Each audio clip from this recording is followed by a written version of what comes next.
ക്വാറിയിലേക്ക് കാൽ തന്നെ വീണ് സഹോദരങ്ങളുടെ മക്കൾ മരിച്ചു. ദാരുണ സംഭവം പാലക്കാട് ചെഞ്ചുരുളിയിൽ ക്വാറിക്ക് സമീപം. പുലാപ്പറ്റ കോണിക്കഴി മുണ്ടോളി ചെഞ്ചുളി മണികണ്ഠൻ മകൻ മേഘജ് 18 വയസ്സ്, രവീന്ദ്രൻ മകൻ അഭയ് 21 വയസ്സ് എന്നിവരാണ് മരിച്ചത്. ഇന്നലെ രാത്രി 10:30 സംഭവം. വീടിനടുത്ത് ക്വാറിക്ക് സമീപം സംസാരിച്ച് നടന്നു പോകുന്നതിനിടയിൽ മേഘജ് കാൽവഴുതി വീഴുകയും രക്ഷിക്കാൻ ശ്രമിച്ച അഭയ് ഒപ്പം വീഴുകയുമായിരുന്നുവെന്ന് പോലീസ് പറഞ്ഞു.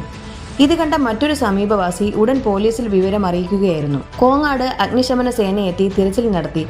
ആദ്യം മേഘജിന്റെയും പിന്നീട് 12:30 അഭയുടെയും മൃതദേഹം കണ്ടെടുക്കുകയായിരുന്നു. പുലാപ്പറ്റ MNKM സ്കൂളിൽ നിന്നും ഈ വർഷം +2 കഴിഞ്ഞ വിദ്യാർത്ഥിയാണ് മേഘജ്.